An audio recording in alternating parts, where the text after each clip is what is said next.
We're all here tonight to recognise our brilliant young scientists.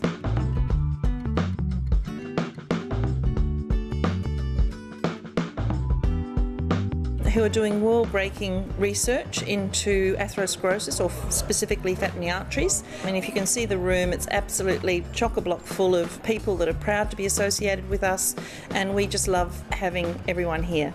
I became involved in the Heart Research Institute in 2010 after my partner Daniel passed away from heart disease. My brother passed away at the age of 26, and a group of his friends actually got together to run in the Blackmores Sydney Running Festival later that year, and it's a way of remembering him, but it's also a way of investing in what the Heart Research Institute stands for. I'm involved partly because I suffered a heart attack. I had a heart attack back in late 2004, and I guess I became aware then about the statistics. One is heart and blood vessel disease, which unfortunately is the #1 killer in the world.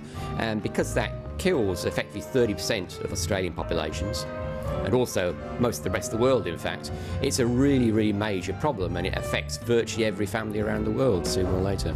2 out of every 3 families will have someone with a heart disease, and almost 40% of women will die of one.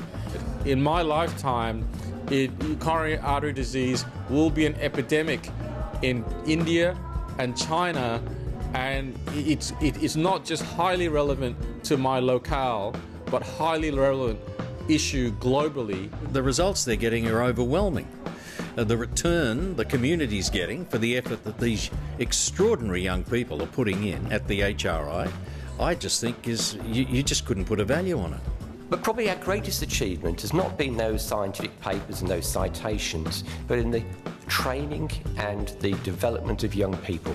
Over the last 10 years, we've trained 15 fully qualified cardiologists who have taken 4 years out of their careers. I'm what we call a postdoctoral fellow. And my work focuses on HDL, the high-density lipoprotein, the good cholesterol. So the anti-inflammatory functions of the good cholesterol. So basically it inhibits inflammation. By increasing somebody's good cholesterol, you might actually help them have less severe diabetes. There's a danger of the more senior people becoming recognised as the people who are influential in doing things, but actually the most crucial things are the younger, newer PhD students and postdocs. And so I think tonight is an event where they get a chance to be seen and for people to realise that what I just said is the centre of HRI. It's kind of like in some things in science, it never really ends. For every question you answer, you throw up a whole bunch of more questions, which is both really cool and a little frustrating at times as well. So you can see that us training people who then go on to clinical positions is having a knock-on effect in terms of treating people and helping with atherosclerosis. And this is fantastically pleasing from our viewpoint, and it means that the work that's being done here in Sydney is being recognised not only within Australia but also worldwide. The case of Blackmores is really very interesting because we formed a connection with them through science in the first place. Over the years, over 20 years, there's been a tremendous amount of heart health research, and from our particular side that's got to be around CoQ10 and D3 and the need for that. But really, I think what we're also very proud about is that together the organisations have raised over $7 million towards research for heart health. The donors are an incredibly important part of getting our research funding up and going in more ways, I think, than they really understand. There is some government funding available, and it's actually reasonably generous in Australia, despite what you might read.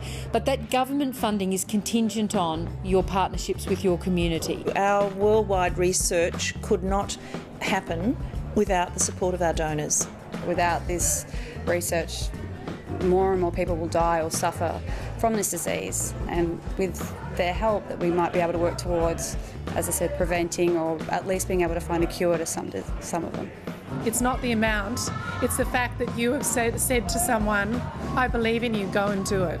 And for that, I think the donors are very special. They're not asking for anything back, they're asking to really let them show their faith in the researchers. You know, I want you to give because I'm very seriously interested in saving the lives of my patients, and if you or anybody were to have heart problems, to do better for you.